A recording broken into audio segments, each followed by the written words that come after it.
and welcome to Down with the Browns.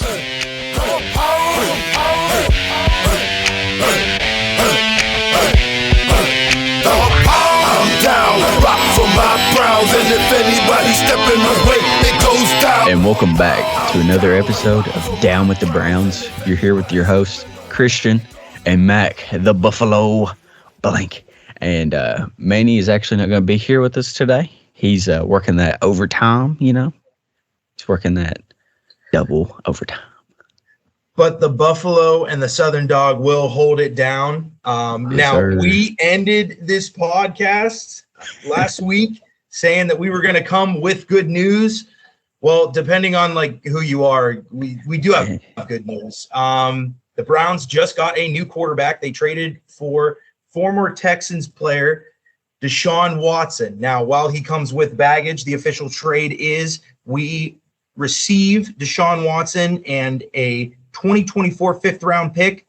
The Browns give the Texans here the 2022 first overall pick, the 2023 first-round pick, the 2023 third-round pick, the 2024 first-round pick, and the 2024 fourth-round pick.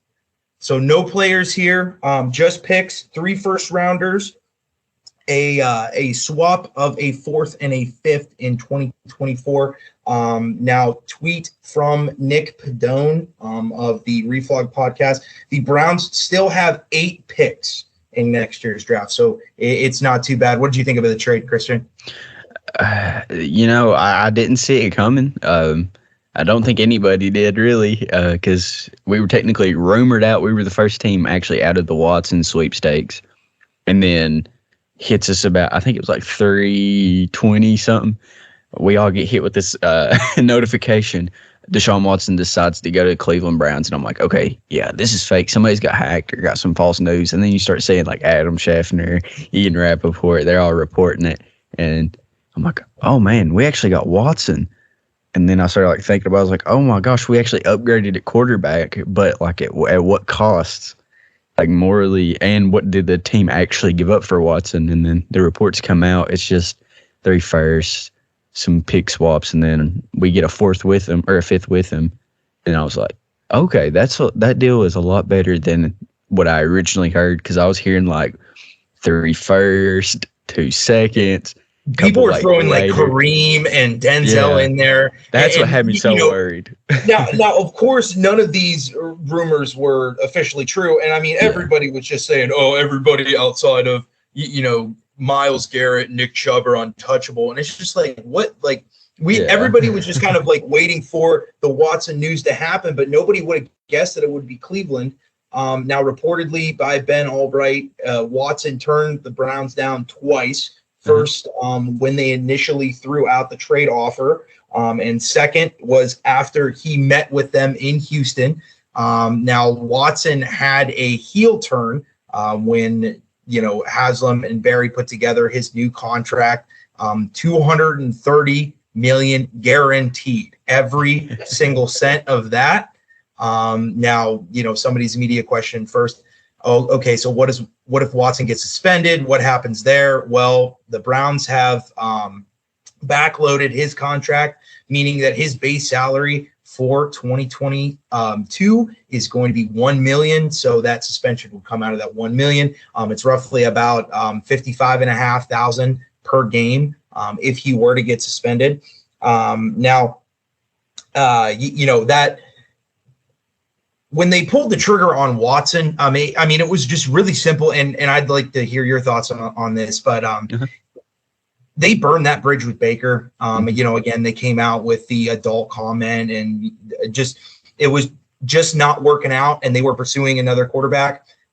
So they really just saw it as, okay, Baker said no, so we might as well just throw the house at Watson. If we get him, amazing. If we don't, well, we were kind of in a bad spot anyway.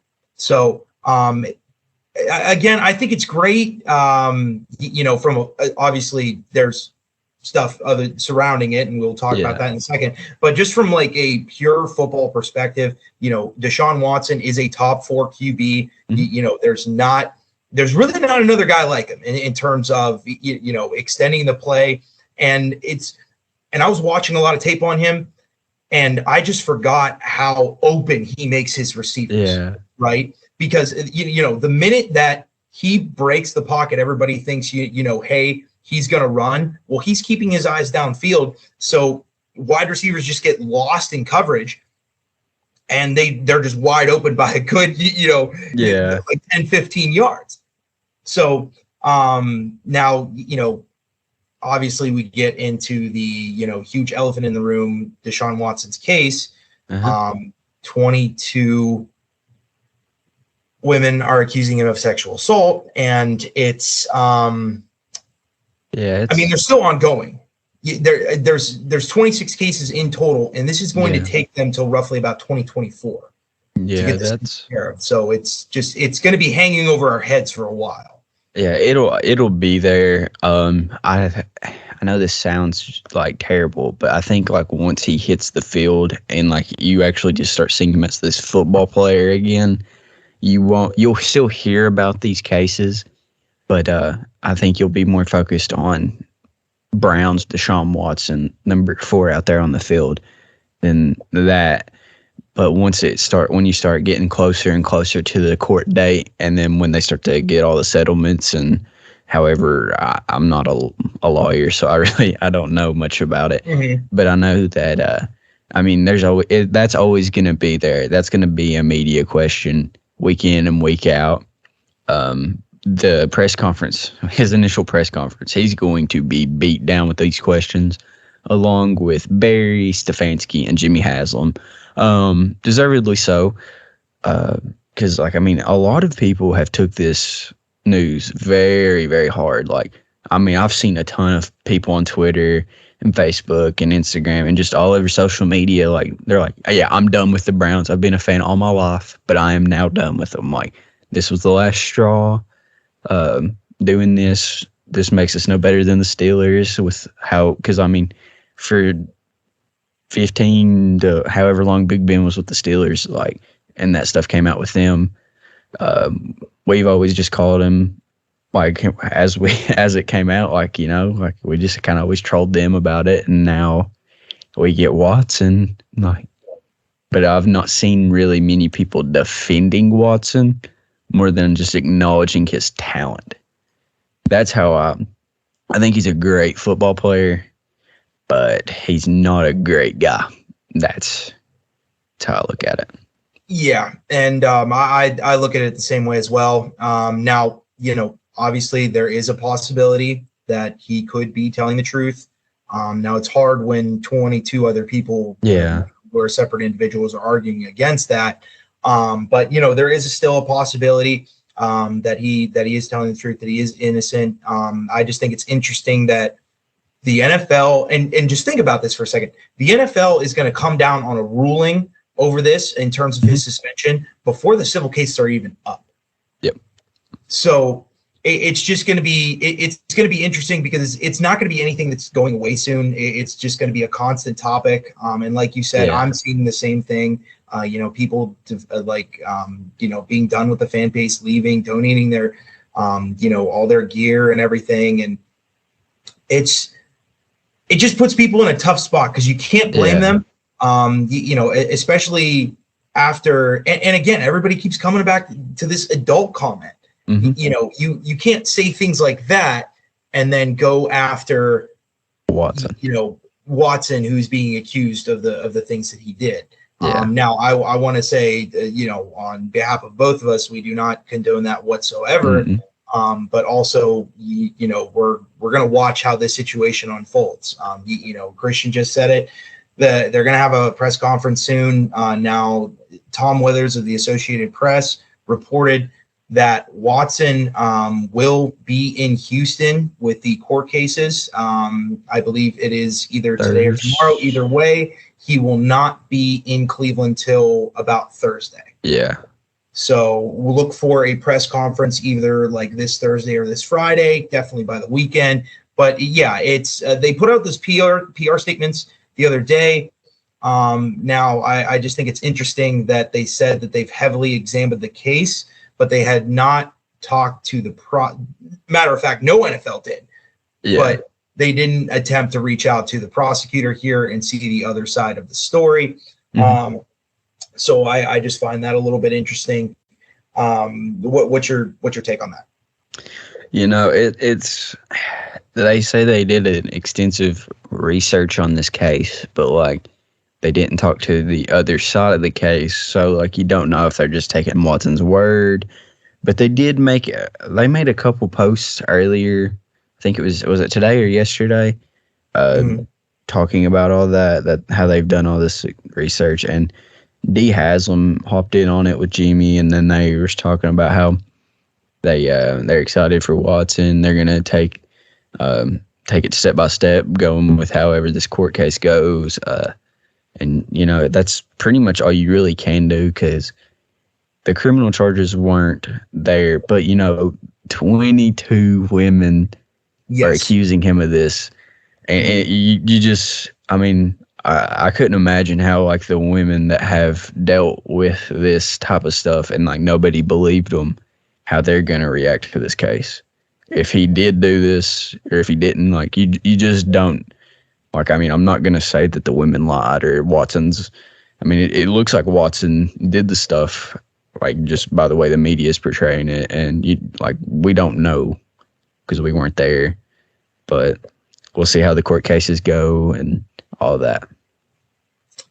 Well, yeah, and interesting that you bring up Dee Haslam because one of the female reporters out there, Dee, excuse me if I last name, Kinkabala, I believe, something like that. So. She reported after talking with Dee Haslam, and she believes Dee, and honestly, it's just, as a fan, I want to take their word for it. Now there are some holes in this stuff, right? So it's just like I don't want to give such a blind trust, but I do think that it is interesting that they gave him this $230 million fully guaranteed contract. So they at least would have to think that at some point this would be worth it. So I don't think that he would be suspended indefinitely or on the exempt list or like anything crazy like that.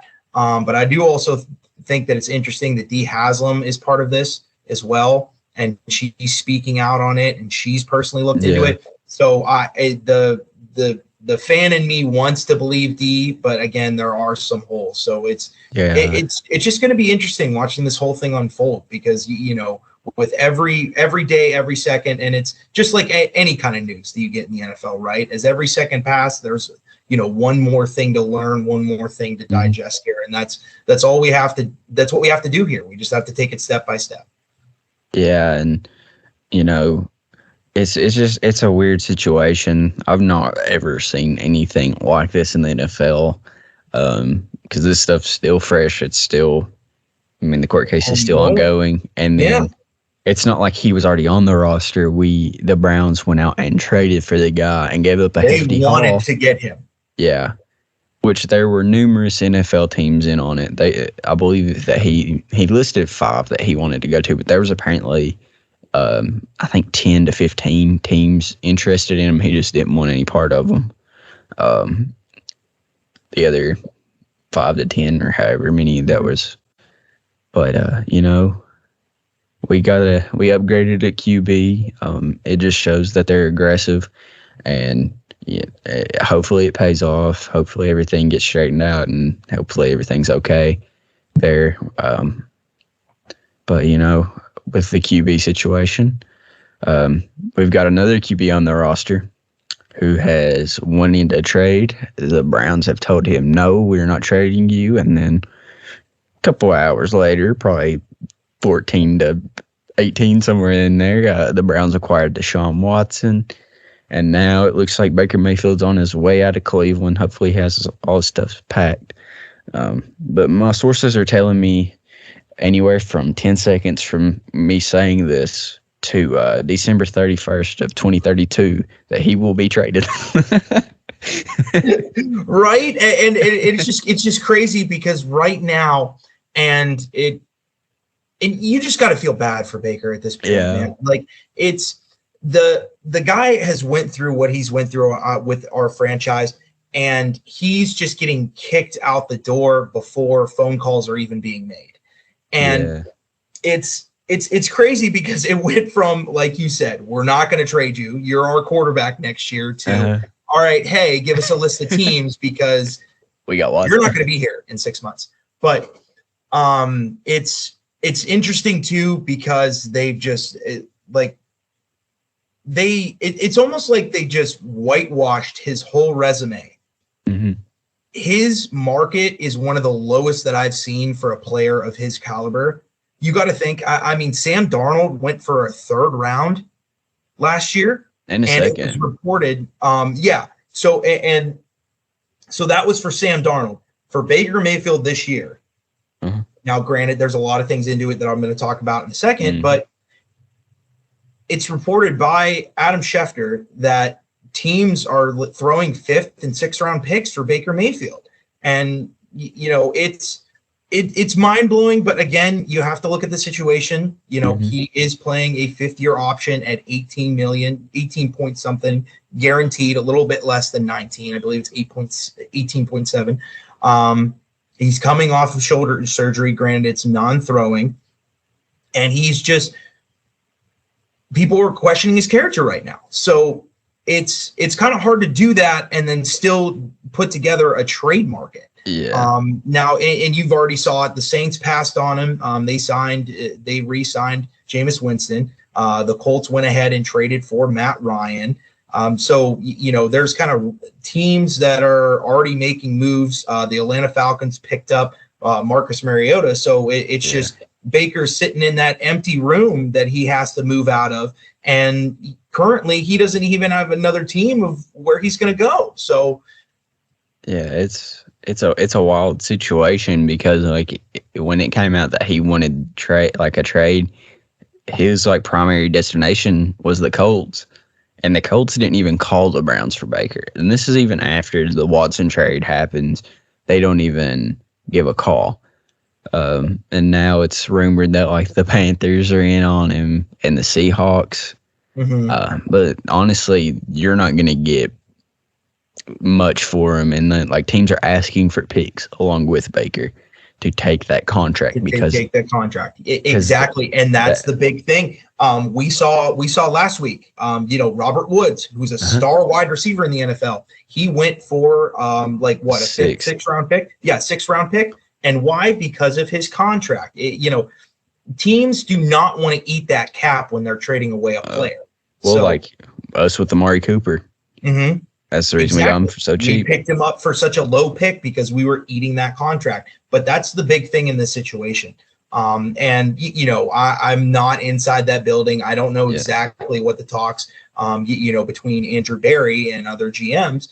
But if I'm Andrew Berry, I'm looking at that 18 million and just saying, hey, how can I it's at this point, you're not trading away Baker, you're unloading Baker. Mm-hmm. Because they need that 18 million. Now, granted, they did restructure Amari Cooper and Deshaun Watson's contract over the weekend. They released guys like Austin Hooper and JC Treader, so they're freeing up a little bit of cap space here. But especially 18 million, that's a big chunk of cheese right there. In terms of the cap.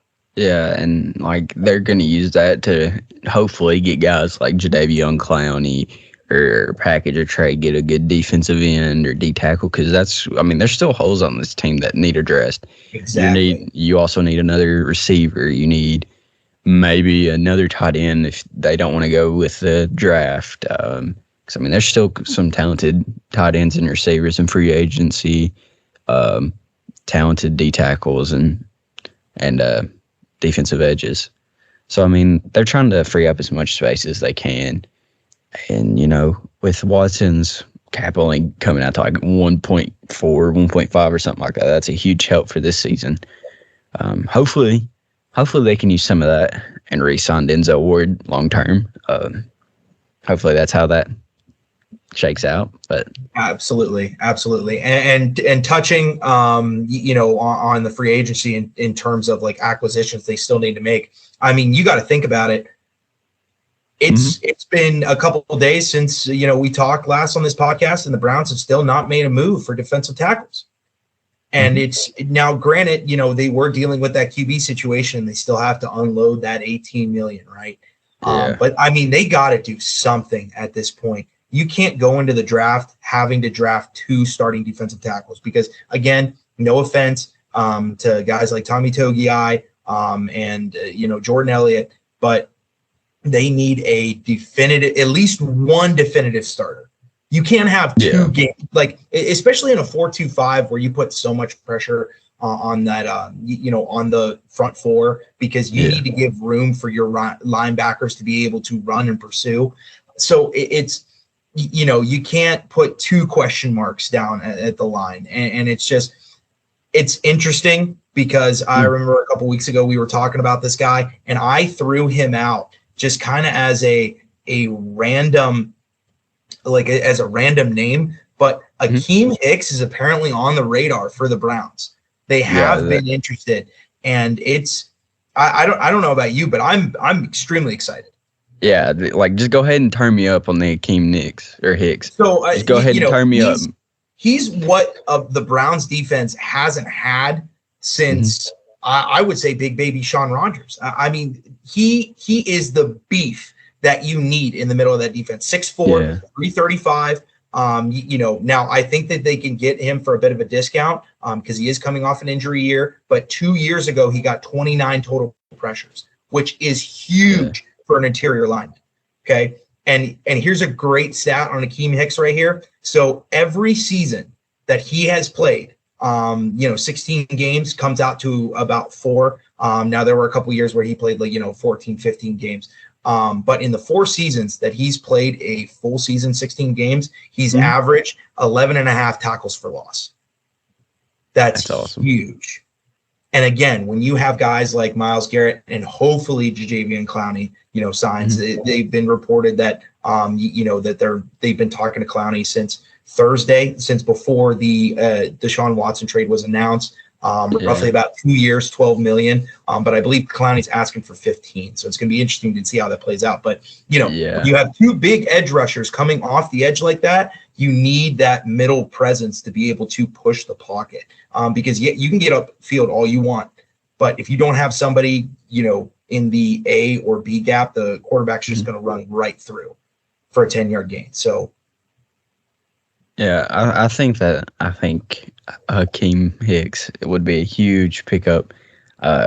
Pairing him and maybe like a Logan Hall, a Travis Jones at a UConn. I think them two, along with Myles Garrett and whoever's on the other side of Myles Garrett. If it's Clowney, if it's I don't know how it's. I'm gonna say D Hunter from the Vikings. I mean, I've heard that we're in trade talks with him a little bit. Or with the Vikings for him, which is super interesting, right? Yeah. Because we were having this conversation off pod, but the Vikings just paid. Now, granted, they can rework it, but they just paid they agreed to pay his roster bonus of $18 million. So that Baker contract could end up, freeing up that $18 million for Danielle Hunter. But the issue with him is that he, again, now like most players, when you trade them, you have to either get them a new contract or rework it. He's due $8 million in 2023 and reportedly wants a new contract, which is why he is, he's been available like this. What's crazy is I thought this dude was a lot older than he actually is. He's only 27 years old. He turns 20. Yeah, wow. He turns 28 like midway through the year. And to his resume, he has 314 tackles, 73 tackles for loss, 90 QB hits, 60.5 sacks, and 6 forced fumbles in his career. So I want you, because I remember looking this up earlier. So not last year, but the 2 years prior, read me off the sacks and the pressures, because I know he was averaging about 14.5 sacks per season. Yeah, he was averaging 14 and a half sacks per season, but last year it was off because he got hurt. I don't know his exact injury, but he didn't play in 2020. I think it was like a COVID year. I think he took that But in 2018, he had 14 and a half sacks, and in 2019, he had 14 and a half sacks and 72 tackles and 70 tackles. And Yeah, let me check on the tackles. he is very talented. He's got a lot of speed off the edge, which would be nice because especially when you lose a guy like Clowney, you still need that kind of speed. Yeah. So I do like him. Now I do again question his health there. I believe he only played 7 games last year. So it's really tough for 18. Now again, there's still quite a bit out there on the defensive line. So I just want to see the Browns address that. But they were also rumored to have talked to a certain wide receiver that used to catch passes from Deshaun Watson and Will Fuller. Mm-hmm. Yeah, that's pretty exciting. Exactly. You go. Yeah, you go back and watch his tape with Deshaun in Houston. Man, they had that deep ball. They had it connected. So, and we got to see that a little bit with Baker Mayfield. I believe the only time we really got to see that was his rookie year when we had Rashad Perryman and he's hitting him downfield. Antonio Callaway, guys like that could take the top off. And Will Fuller's one of them guys that can do that. And that's kind of something we don't have. Amari Cooper's a great receiver, but he's not like the burner receiver. And then we got DPJ, who's he's really quick, don't get me wrong, but he's not the guy that's going to just flat out burn a guy. Because he has that top end speed, but he's just not he can't accelerate. He's still a very, very quick receiver and very good on the outside. But it's interesting that you bring that up because there is actual factual data to back up Will Fuller being an excellent deep threat here. So with his connection to Deshaun Watson in 2020 on go, fly, and fade routes, meaning that he is getting upfield. Common term would be like running a streak. But so going straight down the field in 2020, this is in the league. 292 total yards. That was first. A 152 passer rating when targeting. First. 19.15 EPA. First. And 70% positive play percentage, which is second in the league. Meaning that this deep threat connection was the best in the league in 2020. So why not bring that to Cleveland? And like you said, it fits the role that the Browns need. Now, DPJ, I fully expect him to have an absolute explosion year because him at a wide receiver 3, I think is going to be very beneficial. He had trouble when defenses were rolling coverages to him later in the year after he torched the Bengals.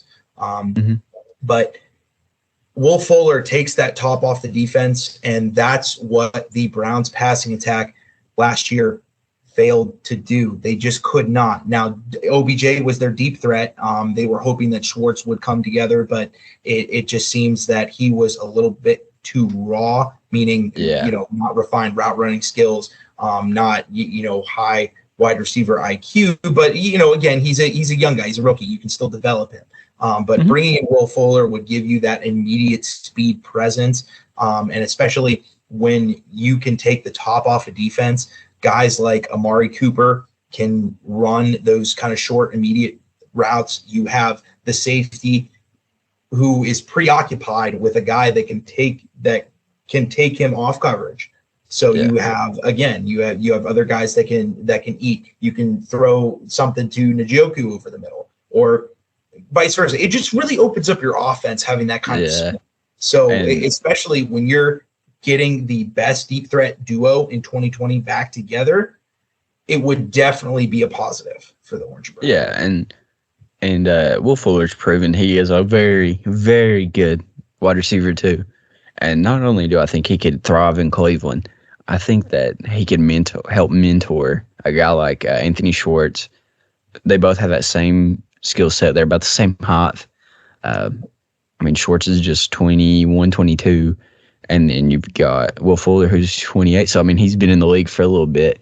So, he knows the ropes. He can get it down pat with Deshaun. We can get some more touchdowns in Cleveland and hopefully a Super Bowl, Oh, Like, absolutely. And again, I mean, like I know there's so much attention, on these cases, but Deshaun Watson, the player, is absolutely elite, and he oh is yeah, going to make all of these wide receivers better because when he's scrambling around, getting everybody's attention, it's just poking huge holes in coverages across the field, and wide receivers will be open, by 5 or 6 yards at a time. yeah. So it's really going to help. Now, granted, again, like you said, they still need to add one more, whether it's through free agency, like a guy like Will Fuller, or they can get like maybe a day 2, day 3 pick, maybe a Sky Moore, maybe a Mhm. Christian Watson.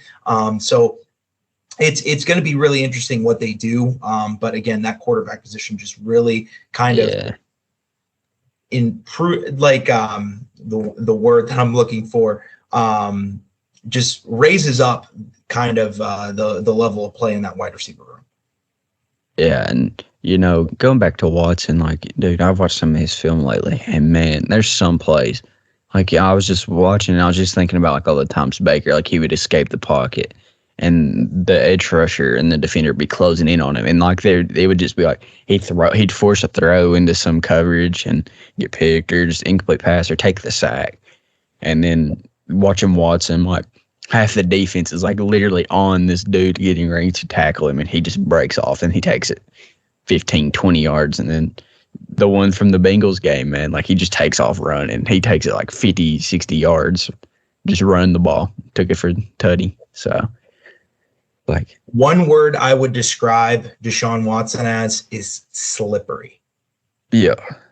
It's going to take multiple guys to bring him down. He's going to somehow squeeze out of it. And it most of his tape from 2020 was just flat out magician plays.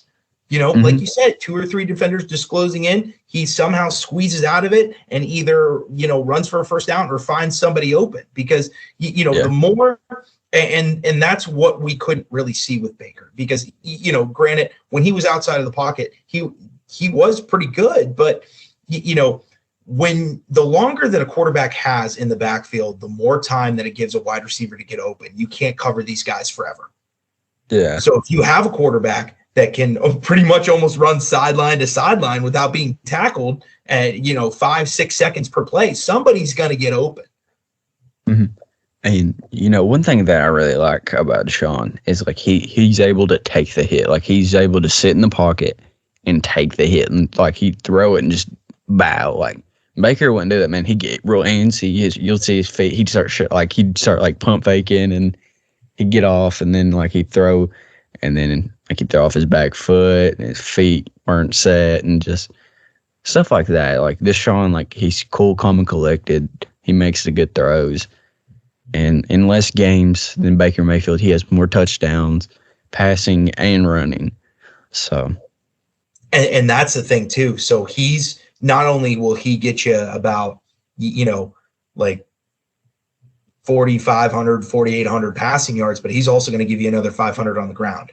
So, yeah. and this is like an official report. So when they would meet, and when I mean they, I mean the Browns front office and coaches met with Deshaun Watson, Kevin Stefanski and Deshaun sat down for a little bit and watched some film. And what did they go over? Something called RPOs, which is run pass option, meaning the quarterback is going to take the snap, going to hold out the ball for a hand fake. Now he's going to be reading the linebacker over the middle. If the linebacker stays, he's going to give it. If the linebacker comes up, he's going to pull it. And usually on an RPO, it's like it's a slant or something over the middle. Basically, it's a run pass option keyed on one defender, either a hand it off or pull it situation. But with Deshaun, you can run those kind of plays, because he has that extra kind of element of speed. So it's going to be interesting to see how many that they operate. Or I should say operate.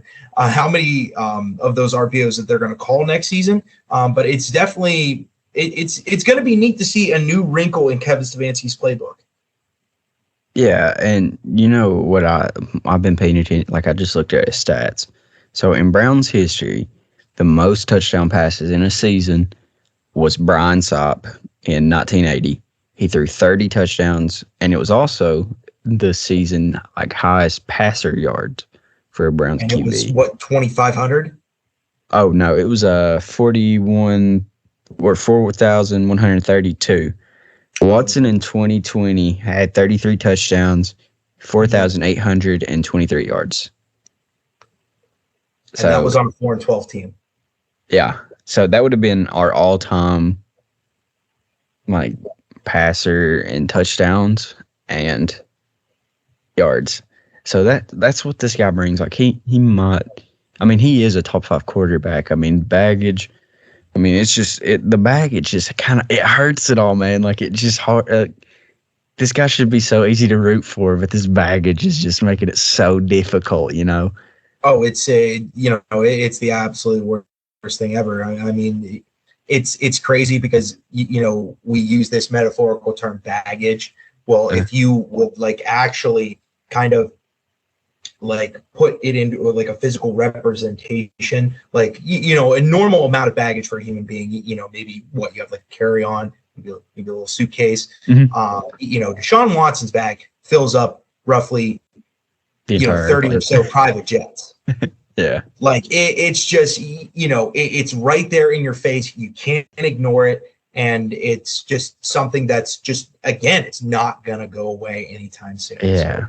It's such a difficult, just watching him, man. He's so good. But his off the field stuff, it's just man, why did you have to do that? I mean, barring had he not done that, he probably wouldn't be available. Well, no, he actually requested a trade right before all that stuff came out. But it's so hard to Isn't this situation ironic? Yeah. So, since 99, Cleveland has been looking for a quarterback, and the term that they use is savior. Who's going to save this franchise? And, when you think of the word savior, you have this kind of connotation to where, it's good. This person's going to come down from the heavens, and it's going to be this blue collar guy that can embrace the whole fan base. Exactly. And now they traded for who we all think is going to be the guy. He is top 5 quarterback in the NFL, but he comes with 26 civil cases of sexual assault. So it's very ironic. And and something else that was I mean, we didn't trade Denzel in the process of getting Watson, but we traded the pick that the Texans took Watson with. We traded back, and I think that actually turned out to be David Njoku, who we took with that pick. And then it turned into Denzel Ward the very next year with pick 4, which was Deshaun Watson's rookie year. And he ended up, I believe he tore his ACL. And then that was the reason why we got Denzel Ward, because they went 4-12. So Correct. Yeah. And it was just that. And, everybody got, now granted, his success of late has been few and far in between. But Dabo Swinney was quoted, his head coach at Clemson, was quoted that Deshaun Watson, is going to be the Michael Jordan of football. Well, Cleveland said, it's not convincing enough. And they were dead wrong. And Jimmy Haslam realized his mistake. And that's why he ended up going after him, because he saw the talent that he came into the league. Because again, guys like Deshaun Watson, they come into the league probably about once every 6 or 7 years. Because I mean, now don't get me wrong. There's guys in the NFL that can throw it, right? There's guys in the NFL that are mobile, but the combination of being so elusive in the backfield and almost untackleable, and having that kind of arm and being able to, read the defense and have that football IQ and being able to, march down the field. Now, in fewer games, Deshaun Watson has more game-winning drives than Baker Mayfield. Mm-hmm. So, now, granted, Baker sometimes didn't have the situation around him, but you look at Deshaun Watson's team. I mean, he was drafted to the Texans. Now, he had one good receiver, DeAndre Hopkins, but he didn't even have that in 2020. Mm-hmm. So he was drafted to an expansion team that made the playoffs several years before he got there, and it was half the time he didn't really have a left tackle till they traded for Laramie Tunsil. Mm-hmm. So he's made a lot work with a little over there, and granted, we can't get past this kind of rain cloud, right?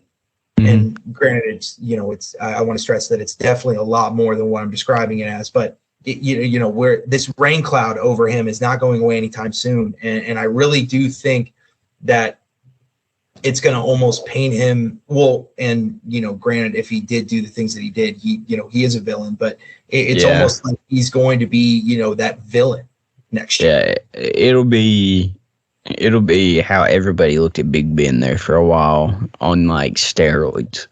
Exactly. Because I think he had 2 sexual assault accusations on him. He had 2, but the suspension only had to deal with the 1. Yeah, which is weird, right? But it was 6, and then it was ultimately reduced to 4 after they repealed it. Yeah, and it's still going to be interesting to see how the NFL looks at this, because a lot of people want him like suspended for like a whole year, but most of the time from the past, it's been like 4 to 8 games, depending on how severe it was. But, Roger Goodell's not consistent with how he suspends people. So it'll be interesting to see how he goes along with this suspension for Deshaun Watson.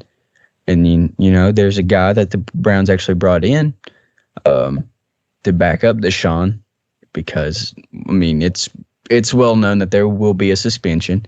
Mm-hmm. And that quarterback is Jacoby Brissett.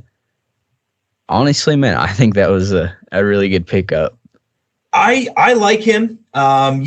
He was made famous by the alleged snowboarding accident of Andrew Luck. Now, when Andrew Luck went down that offseason, he could not play next year.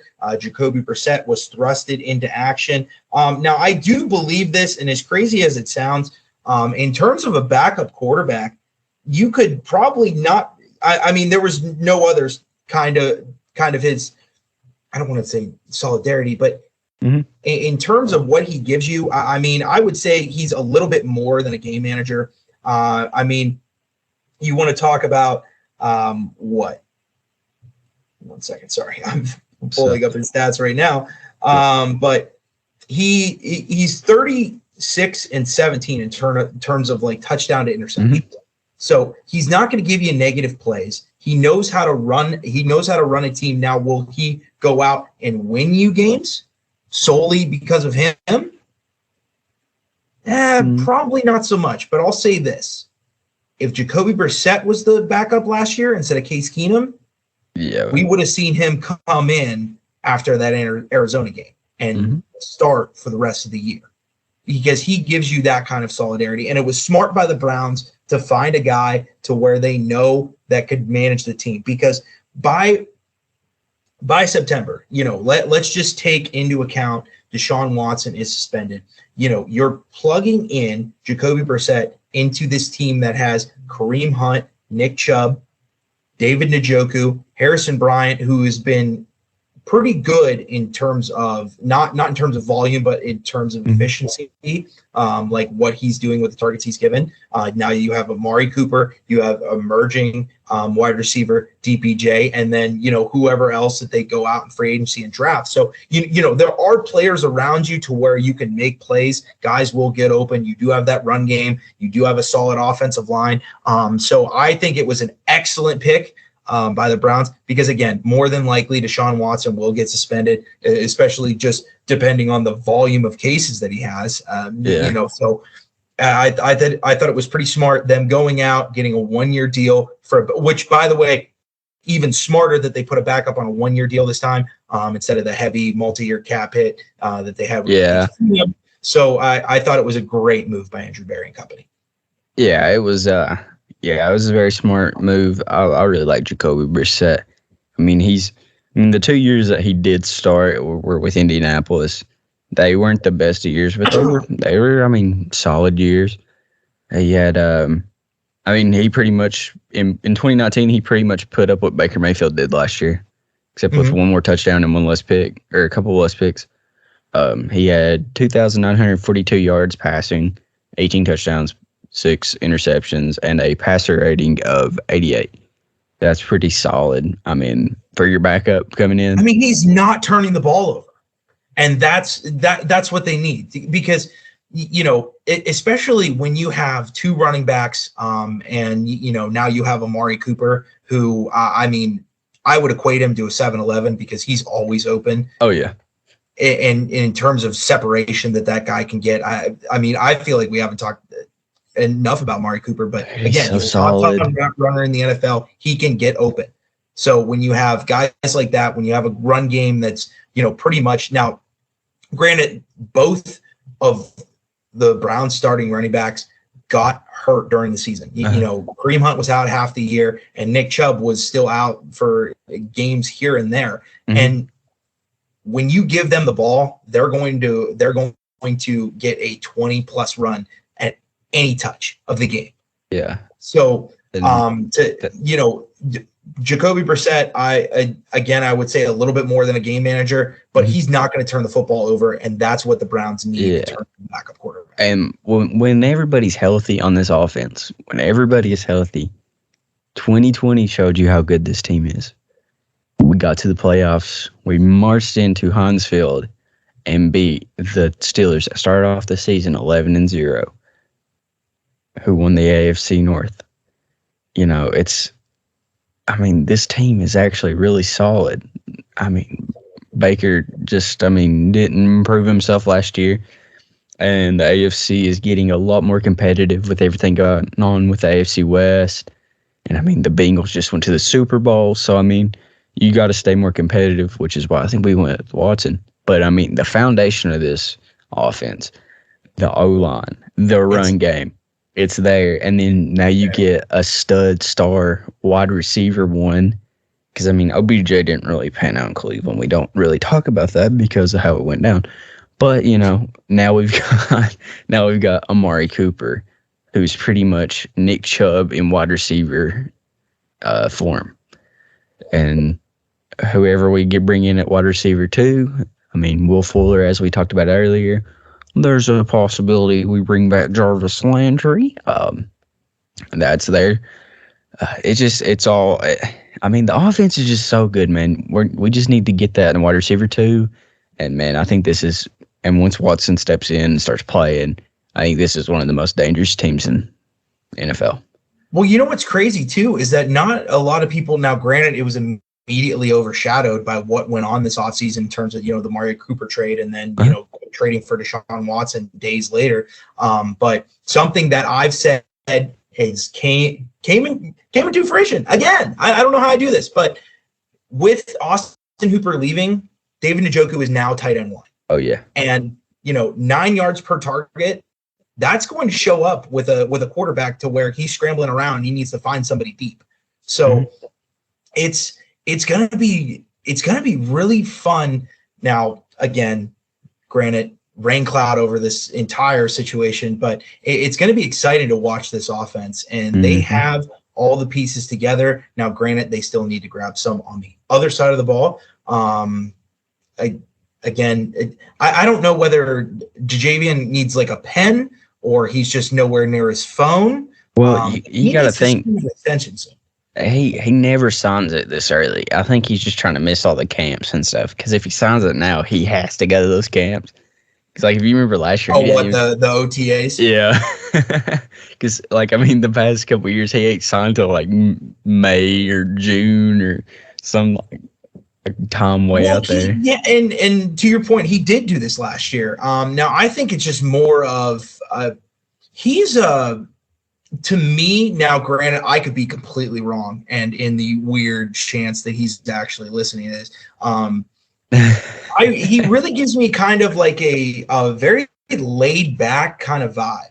Yeah, he wants to check everything out. He wants to take his time, and he wants to make sure that every little detail is right before he signs. And I really do think that this is what he's doing. Yeah, I think he's actually waiting on to see who the Browns bring in at defensive tackle. Because if you've noticed, I mean, they offered him the deal, the 2-year, 24, but there's not been any accusations or acquiring any, not accusations, acquiring anybody at the defensive tackle position just yet. So I think if we can get Hicks or just another defensive tackle, like maybe a Linval Joseph, he's still available. I believe he's still available. I mean, there's still really good D tackles still available right now.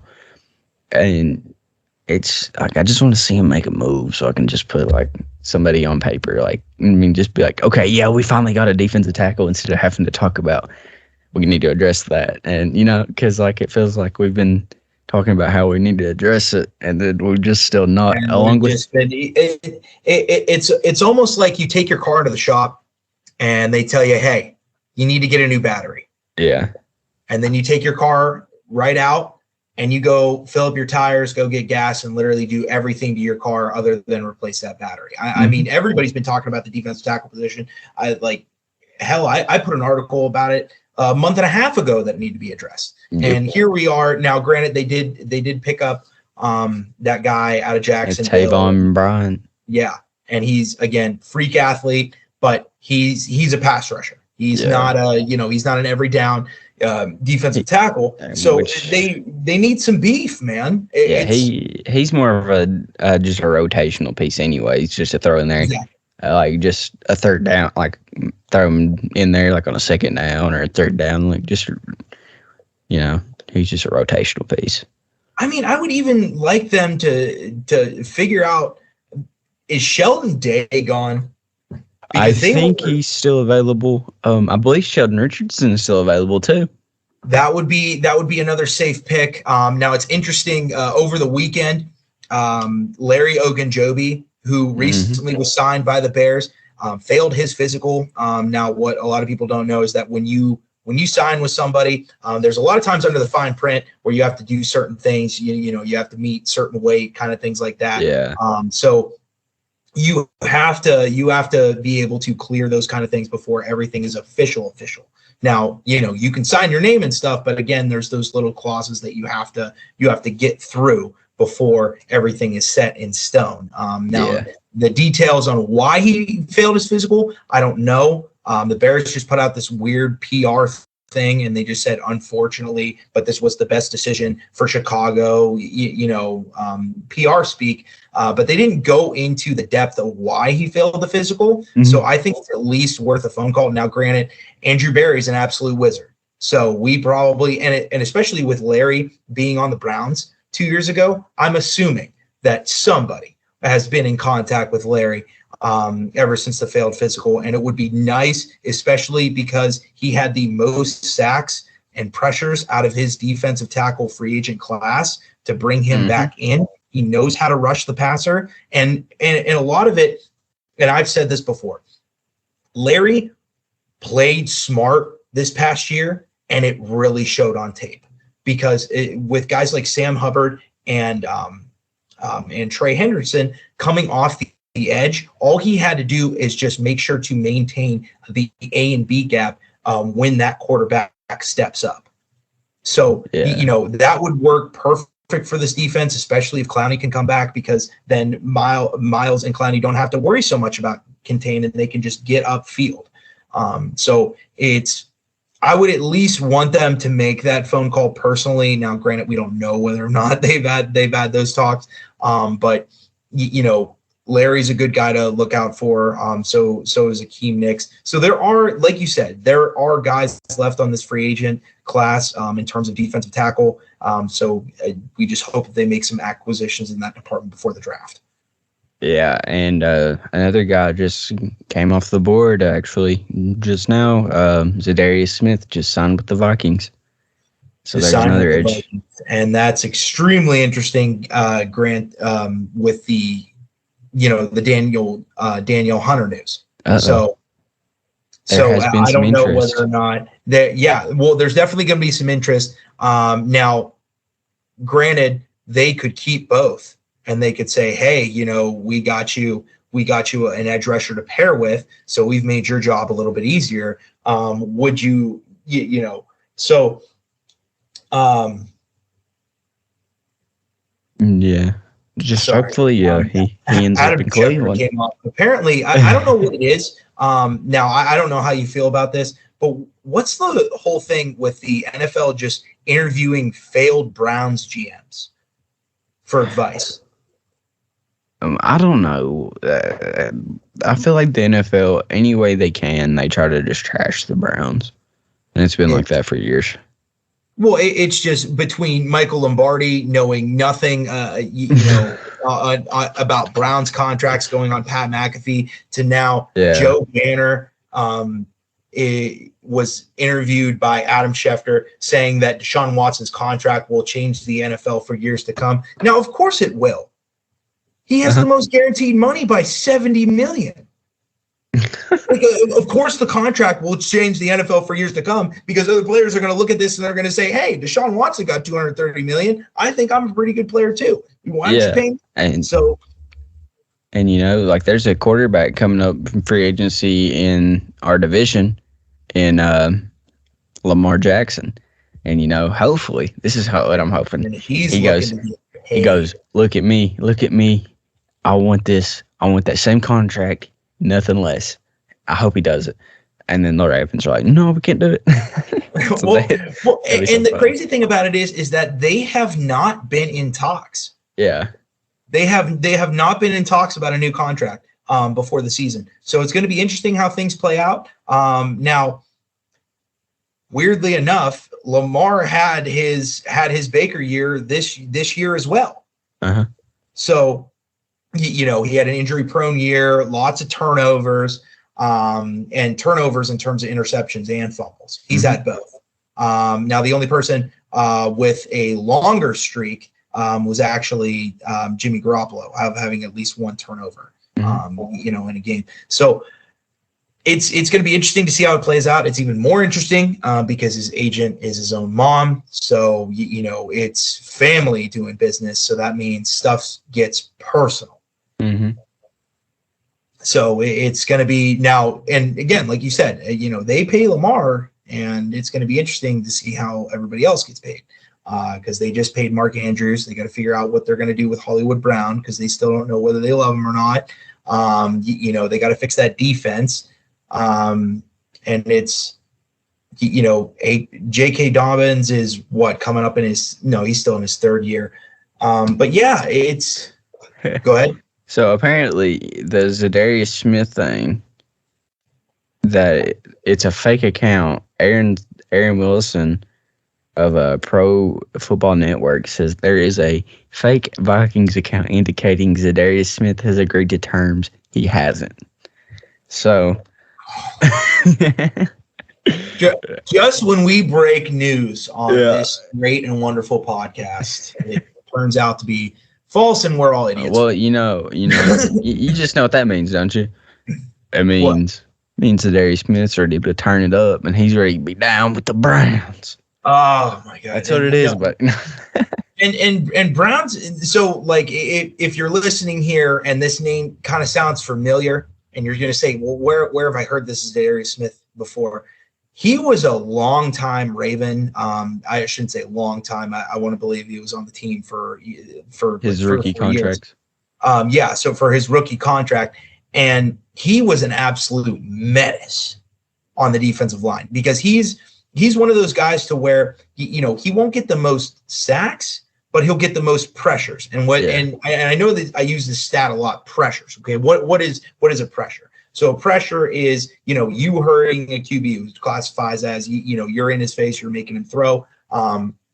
Or it's a QB knockdown, meaning that it's not a sack, but you still hit the QB. So it's those two added together, which it comes with the term pressure. But Zadarius Smith, man, he's a relentless kind of – he's one of those guys where he has that – pursuit and that high motor to where it almost feels like once the snap happens, he is dead set on getting to the quarterback and he will keep coming after you. So it would be great to have a guy like that to pair with Myles Garrett. But again, I mean, it's hoping that we bring our guy back, Jadeveon Clowney, because he's been in the system. But, a guy like Zadarius Smith would be absolutely excellent as well. Yeah, I'm kind of just hoping that we address that fairly soon, along with the D tackle, and hopefully they're very good upgrades / retaining the same players, aka Jadeveon Clowney, keeping him, and as we've said multiple times on this episode and multiple times on previous episodes, Akeem Hicks. So we can just get them too in Cleveland, rocking the orange and brown, jumping in the dog pound, Down with the Browns manifestation. Yeah, that's what we're going to put it out in the universe. Yeah, we're speaking that into the Browns will get a defensive tackle here soon. I promise you, ladies and gentlemen. Yes, agreed. And that's in our prayers. Sending it up to the big guy upstairs. Just praying that. Yeah, sending that up to God. Hopefully we can get that D tackle soon. But yeah. Oh man, this has been a great episode. Not gonna lie, it's been fun. Don't even feel like we've been on here this long. And this is interesting because again, Manny had to work overtime, so he's not in here. So it was really cool. Just honestly, just like sitting and just going back and forth, just having a conversation. Yeah, and that's just how we get down with the Browns. Down with the Browns, baby. Oh yeah, and yeah. Thanks for listening, guys. Just follow us on all our social media pages. It's all Down with the Browns. So just check us out, give us a follow, rate us 5 stars on this fine episode of this podcast, and go Browns. Go Browns, baby. I'm loving the sound. Ready for steel, ready to rave, ready for fall, ready to bang. See us, we coming, we styling, we loud, we passing, we running, we touching it down. Cleveland the city, we good, we did it, we been through the gritty, we loving the Browns. Never will chill, never will lounge. We are the dogs, we are the hounds. Never the fears, we blew and we bleeding, so get on your feet, cause we are the Browns.